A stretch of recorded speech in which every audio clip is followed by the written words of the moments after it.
कहते हैं कि राजन परीक्षित,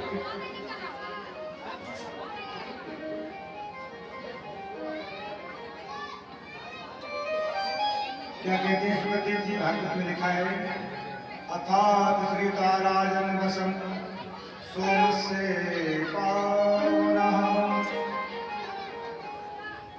इसमिन् निलयादो भूपा तीर्थन्ते पुण्यकारिणः।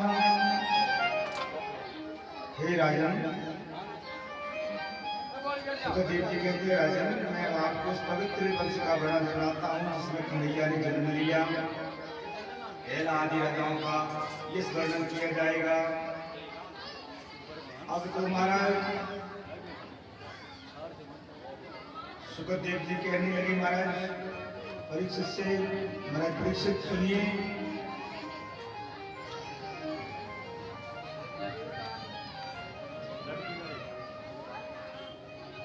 तत्र पूर्वाज के महाराज चवन, सुधा, सहदेव, सोमक, जंतु आदि 100 पुत्र हुए। सबसे छोटा पुत्र पृषक के द्रुपद और द्रौपदी और दुष्टदुम्न हुए, और दुष्टदुम्न के दृष्टिकेतु और पांचाल नाम के राजा हुए। इसके बाद में अजमेर के दक्ष संवरण हुए। इसका विवाह सूर्य की तृप्ति नाम की कन्या से हुआ, और कुरुपति कुरु का जन्म हुआ। कुरु के सुधन आदि 4 पुत्र हुए। आगे ग्रह दक्ष की रानी के 2 फारों में एक मरा हुआ पुत्र हुआ जिसे फिरवा दिया। उसका नाम जरा नाम की राक्षस उसको खा ले गई।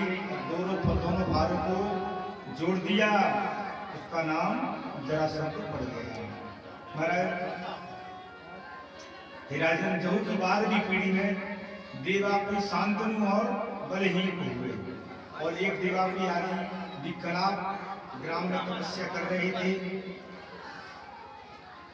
इसके महाराज बलहीन का सोमदत्त, गोरी सर्वा, शांतनु जो गंगा जी को महाराज लेने के लिए तपस्या की थी, और नैष्ठिक ब्रह्मारी भीष्म का जन्म हुआ, जिन्होंने अपने गुरु परशुराम को भी युद्ध में हरा दिया था।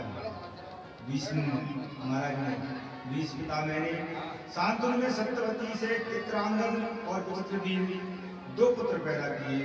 चित्रांगद को गंधर्वों ने मार डाला। भीष्म द्वारा लाई गई अंबालिका का विवाह विचित्रवीर के साथ कर दिया, किंतु आवासक्त होने के कारण राज क्षमा योग हो गया और शरीर शांत हो गया। पारस ऋषि के द्वारा सत्यवती के गर्भ से वेद व्यास की उत्पत्ति हुई। इन्हीं भगवान के संतान वेद व्यास के द्वारा मेरा जन्म हुआ है। हे राजन परीक्षित, इन्हीं से मैंने भागवत कथा का अध्ययन किया। व्यास जी, इन्हीं वेद व्यास के द्वारा सत्यवती की आज्ञा से राज्य के लिए सुखदेव जी का जन्म होगा।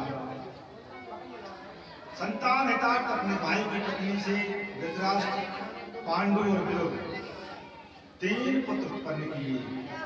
संतों द्वारा अंबिका से धृतराष्ट्र का, अंबालिका से पांडु का विवाह हुआ।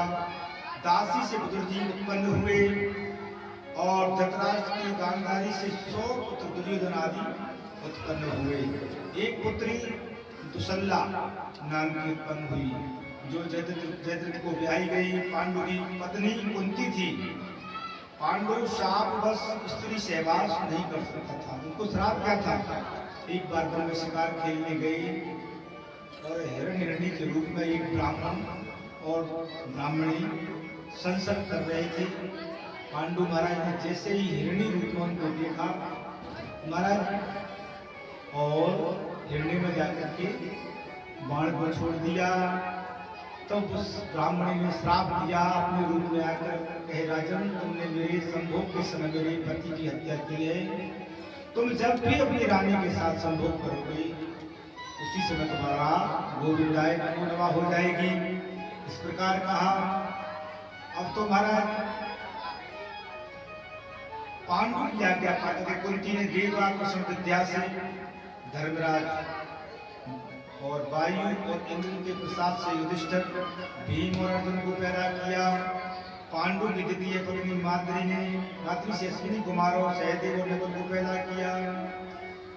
स्वयंवर से मीन का भेद करके लाई गई द्रौपदी से पांचों पांडवों के एक एक पुत्र पैदा हुए। महाराज इस प्रकार पांडवों का वंश चला। इसके बाद मगध देश के राजा का वर्णन आता है। महाराज बहुत बड़ा वंश है कन्हैया का, यदुवंश का वर्णन आता है।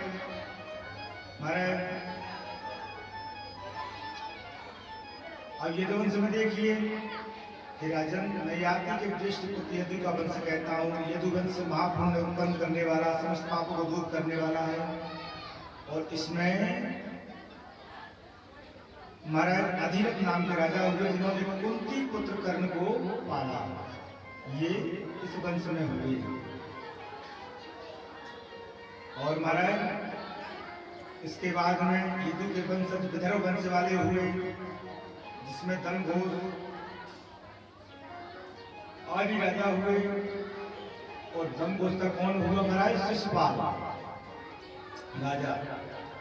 शिशुपाल हुआ महाराज, जो शिशुपाल चंदेरी को राजा। इसके बाद में महाराज 5 की पीढ़ी में सात्यकी हुए, स्वल्प अक्रूर हुए, कृसेन, शंकराजित आदि आदि बहुत बड़ा महाराज पीढ़ी हुई इनकी। उग्रसेन के महाराज उग्रसेन का वर्णन आता है। उनके कंस हुए, देवक के 4 पुत्र हुए, देवगण, सुरेन, देवदर्शन आदि 7 पुत्र हुए, पुत्रियां हुई।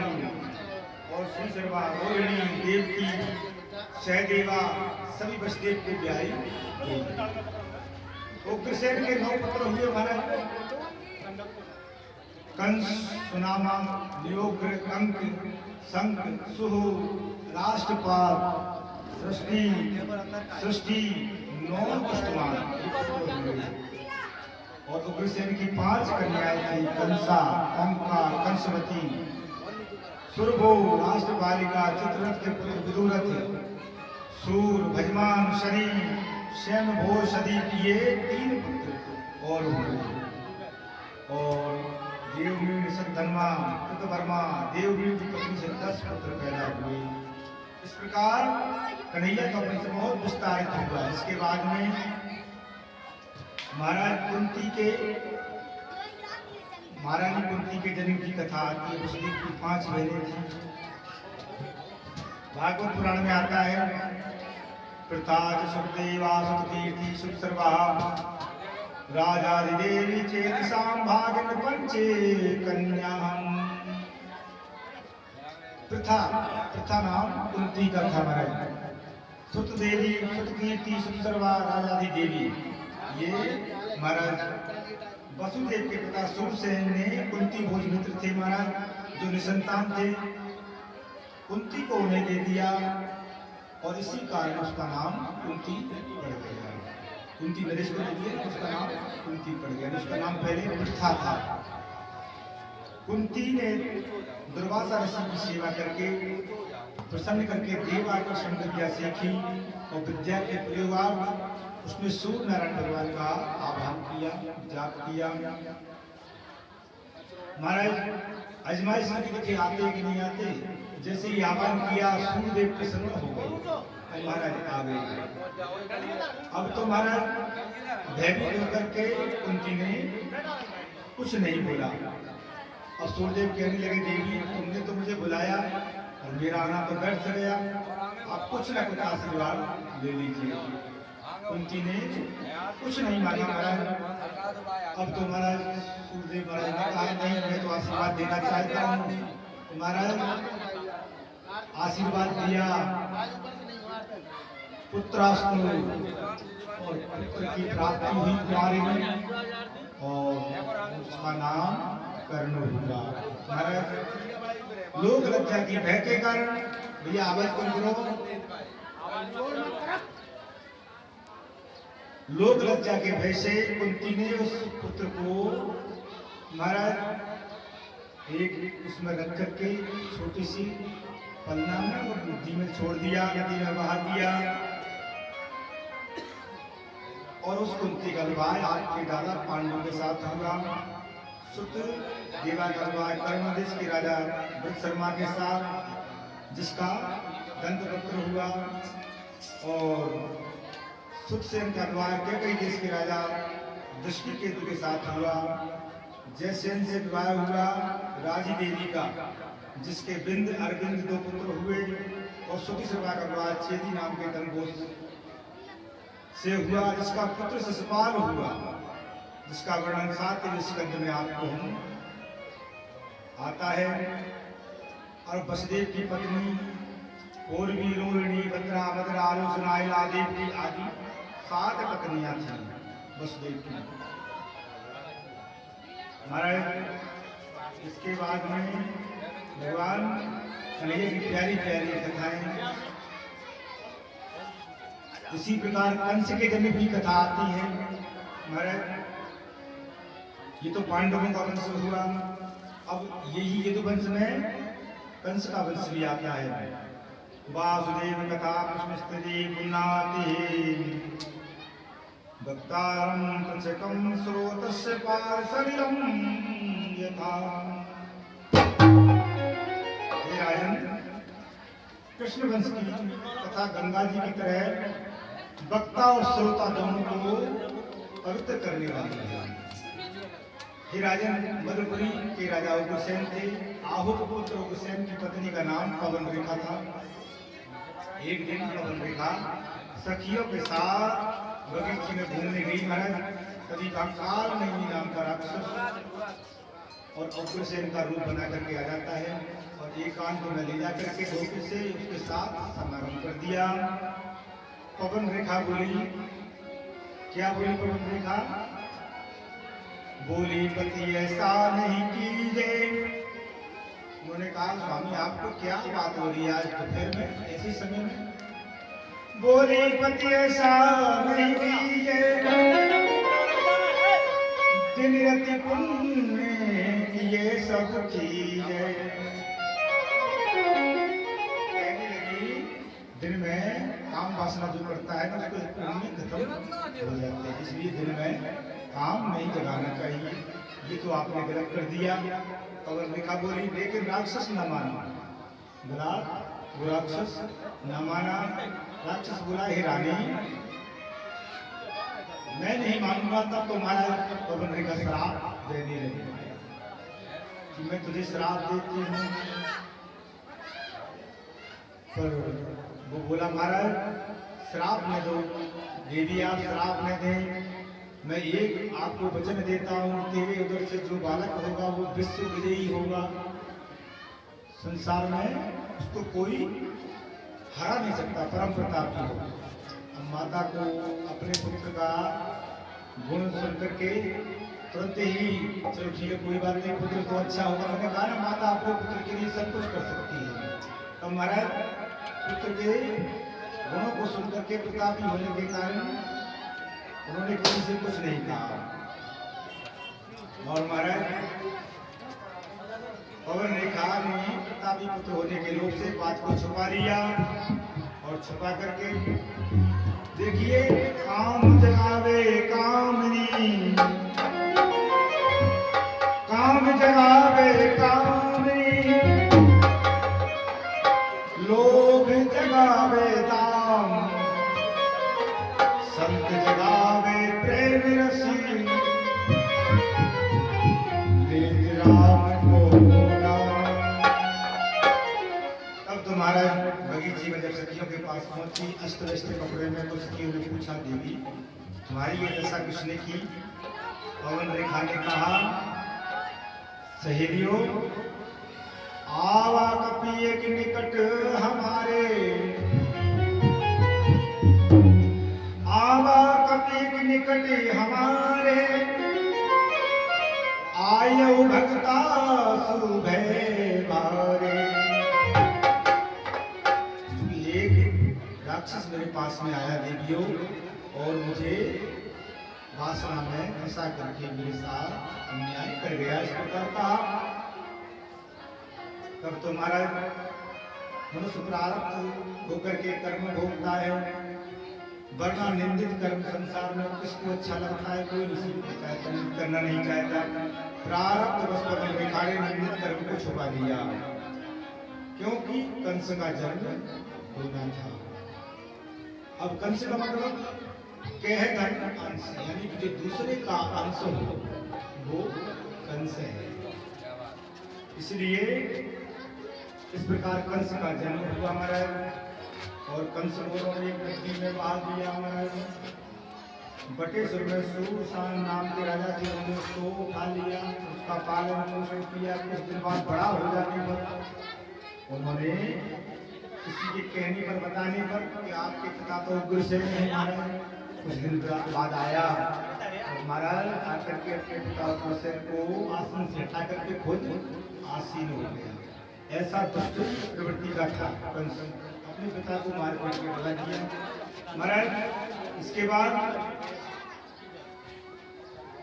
प्यारी प्यारी कथाएं, जब कंस बड़ा हुआ तो अनेक उत्पात करने लगा। दुष्ट प्रवृत्ति का था ना, ब्राह्मण संतों का अपमान करने लगा, ये कार्य अनुष्ठानों को बंद करने लगा, साथियों को सताने लगा। दुष्ट स्वभाव से देख करके देवता आदि सब दुखी हो गए। पृथ्वी पर जब अधिक अत्याचार होने लगता है और तब पृथ्वी ब्रह्मा जी के पास जाकर प्रार्थना करने लगती है, कहने लगती है कि प्रभु इस कंस के अत्याचारों से हमें बचाएं महाराज। तब तो महाराज ब्रह्मा जी और सब देवों ने मिलकर भगवान कन्हैया की प्रार्थना की और बालकृष्ण परमेश्वर भगवान परमपिता परमात्मा बालकृष्ण कन्हैया के चरणों में बार बार हमने विनय की। आकाशवाणी हुई, क्या आकाशवाणी हुई? वसुदेव ग्रह साक्षात भगवान पुरुषे जनिष्यते तति पथार्थे संभवन्तो सुरस्त्रियः। और भागवत में कहा गया है कि वसुदेव के गृह में साक्षात भगवान कन्हैया का जन्म होने वाला है। और इस प्रकार लिखा है, जनि डर कौन सिद्धि सुरेशा, तुम ही लाग धर हो नर भेषा। इस प्रकार कवियों ने लिखा है। और भागवत गीता में भी लिखा है, परित्राणाय साधूनां विनाशाय च दुष्कृतां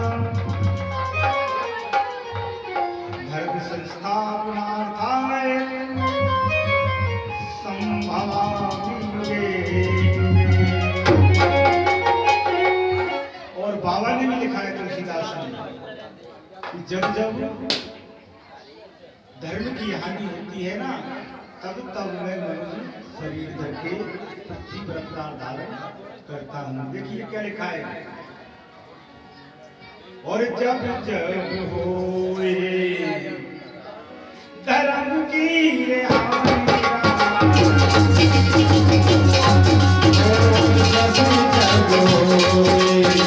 धर्म की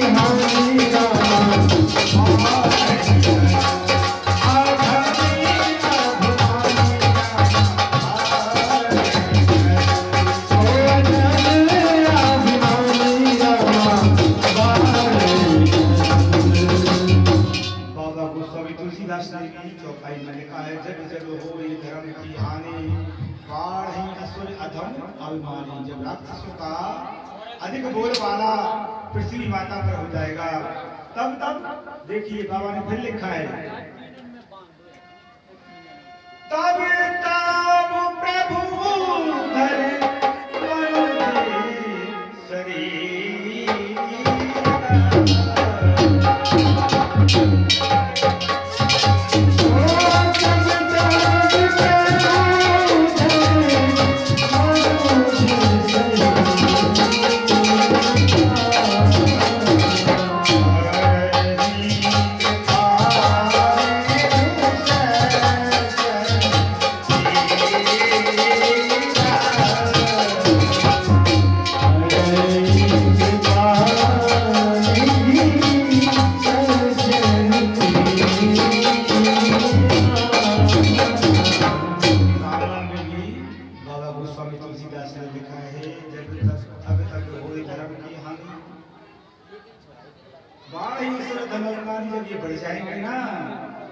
तब तब प्रभु धर्म शरीरा हरौ कृपानिधि सज्जन पीरा।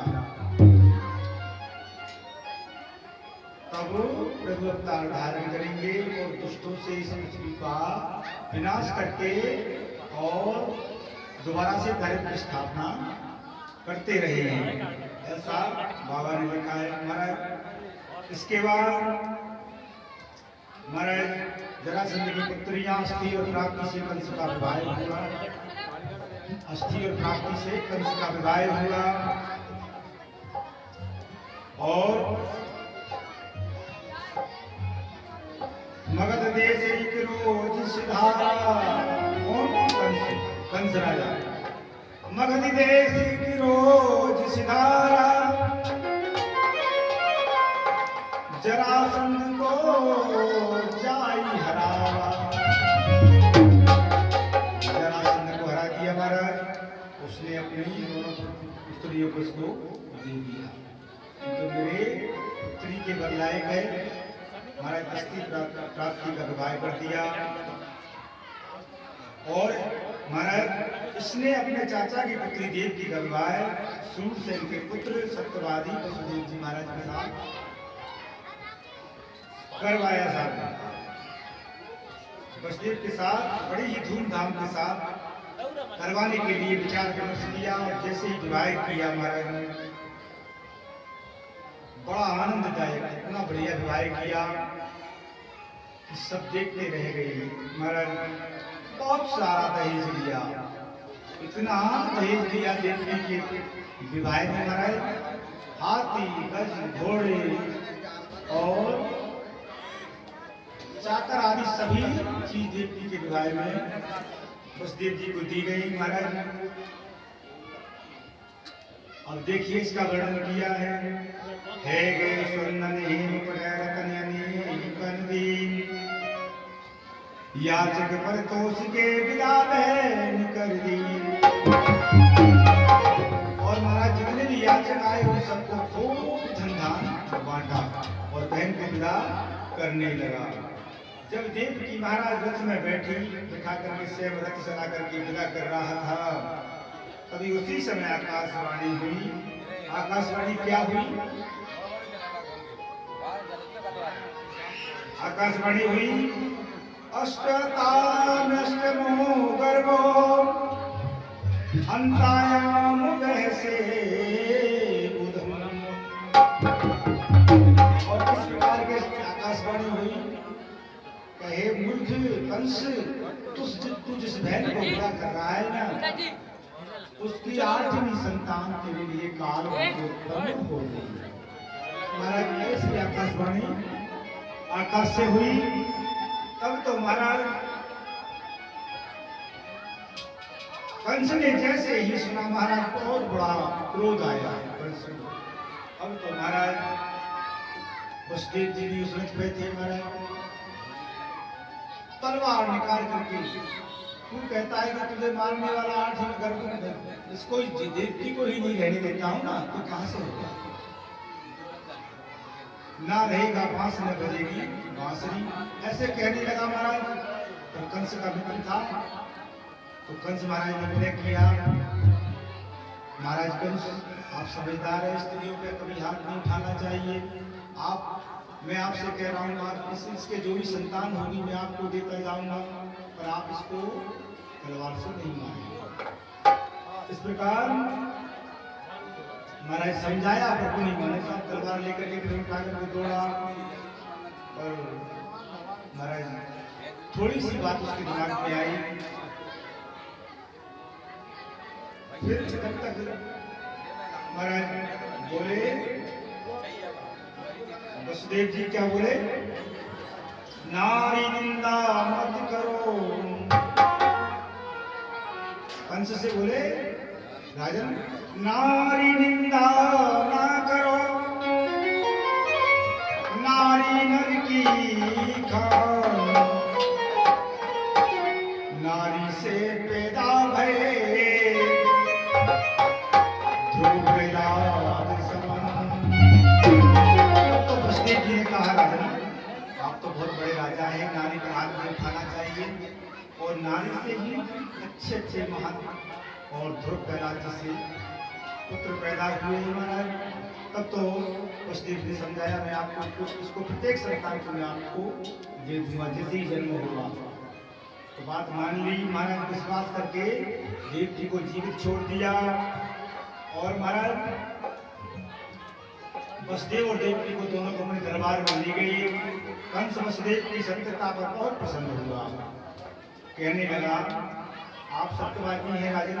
वसुदेव से बोले और मैं विश्वास ये रखता हूँ कि आप हर बालक को मुझे ला करके देंगे, इसीलिए मैंने देवकी को जीवित छोड़ दिया है, मुझे अब कोई भय नहीं, ऐसा कह दिया। प्रथम लाख बालक जैसे ही हुआ हमारा, और वसुदेव जी ने ला करके सूचना दी, पहरेदारों ने सूचना दी महाराज देवकी के यहाँ प्रथम बालक को हुआ है, पहला बालक हुआ महाराज। जाकर के कंस को राजा ने दे दिया महाराज। और वो लड़की के रूप में हुआ, बच्ची के रूप में, तो कहने लगा अरे ये तो मेरे भैंसे बालक ही नहीं, वो बच्ची हुई, छोड़ो छोड़ो ले जाओ उसको महाराज। छोड़ दिया। मेरा काल तो 8वां पुत्र है, उसको देखूंगा। वसुदेव बालक को वापस ले गए। उसी समय नारद जी वीणा बजाते हुए आए हैं और कहने लगे दरबार में आकर के, क्योंकि जब किसी का विनाश करवाना होता है तो उसकी बुद्धि को विपरीत प्रभु कर देते हैं। तो नारद जी इसीलिए आ गए, देखो विनाश कराने के लिए कंस का। इसका विनाश कैसे होगा? अगर बुरे कर्म नहीं करेगा तो विनाश हो नहीं सकता ना। तब तो महाराज नारद जी नारायण नारायण करते हुए आते हुए कंस के दरबार में राजा कुशल क्षण पूछने लगे, महाराज कंस सभी प्रकार से आनंद तो है, कोई कमी तो नहीं है? नहीं नहीं नारद जी कोई कमी नहीं। तब कंस ने सुनाया कि मैंने देवकी के मेरे पुत्र को छोड़ दिया है, मुझे तो 8 पुत्र से मतलब है। तो महाराज जी नारद जी ने कहा चलो तो मुझे आप गिनाए 8वां पुत्र किधर से होगा? तो महाराज जी इधर से गिनाया तो ये 8वां हो गया, और इधर से गिनाए तो ये 8वां होगा। बोले आप बताओ ये कौन से 8, किसी को 8वां मानोगे? तब तो महाराज उसको तुरंत बुला करके उस बच्ची को उठा करके महाराज गोविंदाय नमो नमः कर दिया, कंस के दरबार में फेंक दिया, उसकी गोविंदाय नमो नमः। इस प्रकार कंस ने महाराज बच्चियों का संहार किया। इससे पाप, और जब किसी का संहार कराना हो तो उससे पाप करते चले जाए, पाप कराते चले जाइए, संहार अति शीघ्र विनाश हो जाएगा।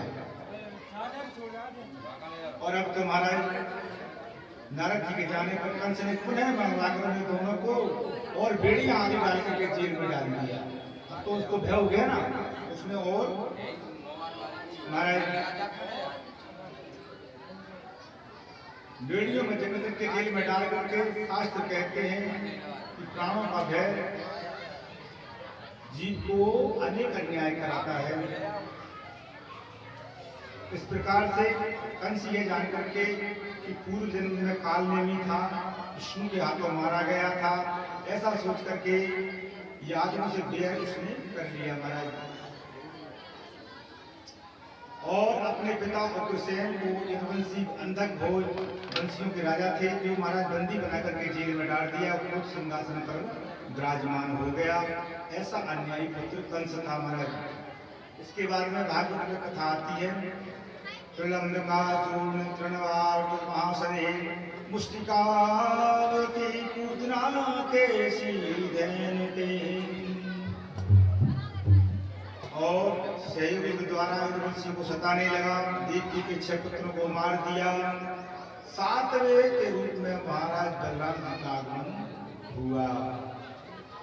और तब भगवान ने अपनी योग माया से उस गर्भ को माता रोहिणी के गर्भ में स्थापित कर दिया।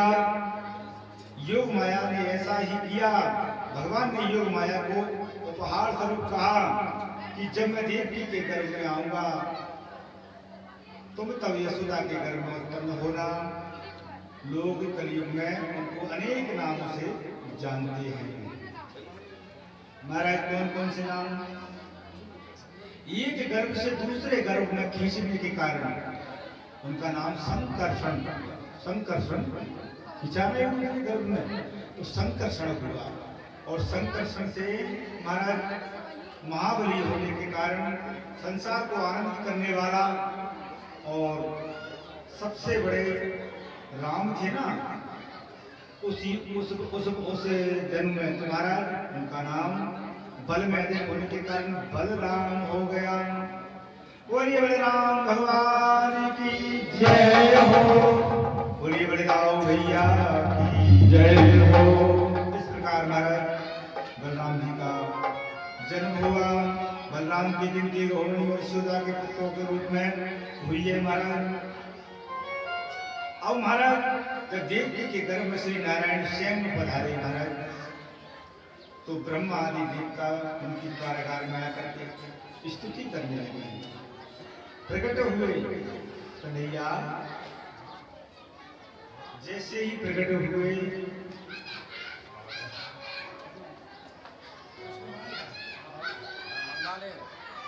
महाराज कन्हैया 8वें अवतार में साक्षात कन्हैया ने अवतार धारण किया। हीराजन देवकी के गर्भ से नारायण के रूप में आए। ब्रह्मा आदि देवता उनकी कारागार में स्तुति करने लगे और निवेदन करने लगे, हे भगवान आप सत्य संकल्प हैं, सबकी प्राप्ति कराते हैं, श्रेष्ठ साधन करने वाले हैं और आप सृष्टि के रचयिता हैं, प्रलय को करने वाले हैं, वर्तमान सब में रहते हैं, आप संसार के रचयिता हैं, आपके चरणों में हमारा आश्रय है। इस प्रकार सभी देवी देवता भगवान कन्हैया के चरणों में अनुनय विनय करने लगे। महाराज इस प्रकार से बाबा ने भी लिखा है महाराज, माता पुनि डोली सोमती डोली ये रूपा, ये रूप ला करके धरिए कि ये शिशु लीला अति प्रिय शीला, ये शिशु परम मनोपा, सुन वचन सुजाना रोध निठाना कोई बालक सुरभूपा। इस प्रकार से अंधियारी काली रात भगवान कन्हैया का भादों की अष्टमी के दिन रात्रि के 12 बजे हुए थे महाराज और जन्म हुआ कन्हैया का। भगवान कृष्ण कन्हैया की जय हो। तब तो महाराज और इस प्रकार से कवियों ने चित्रण किया है, या को कैसे पहुंचो नंद जी के द्वार, यमुना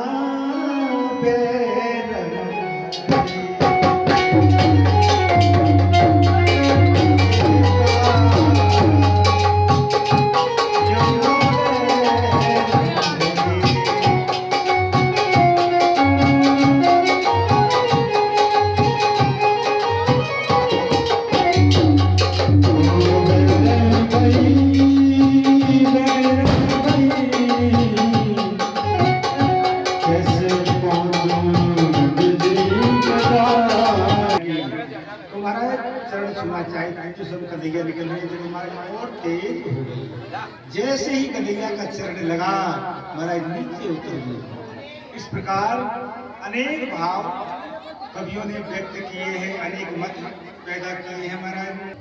कैसे पहुँचो नंद जी के पास, कैसे पहुँचो नंद जी के पास।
महाराज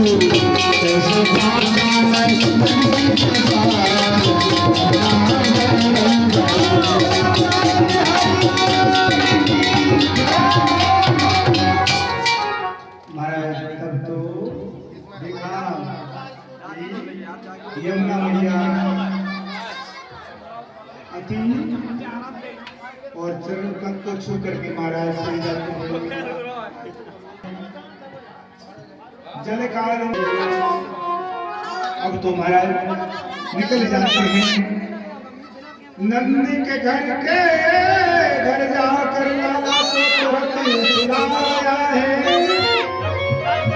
नाया की कन्या सोती थी तो मखराए बंदी घर वैसा ही पाया है।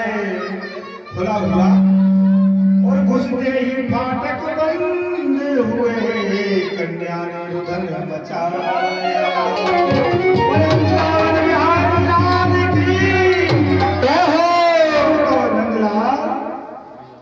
जैसे ही प्रवेश किया महाराज, कंस को पता चला, पहरेदारों ने सूचना दी। महाराज बोले हाँ बोले मुखी महाराज देवकी के 8वीं संतान पैदा हो गई है। बोले हाँ तुरंत लाओ। महाराज आदेश दिया, ले जाकर कन्या को कंस को दिया। कंस ने उठा करके दीवार से देकर के पछाड़ा। महाराज आकाशवाणी हुई, हे दुष्ट कंस, तेरे मारने वाला तो देवकी का पुत्र 8वां शरणागत सुना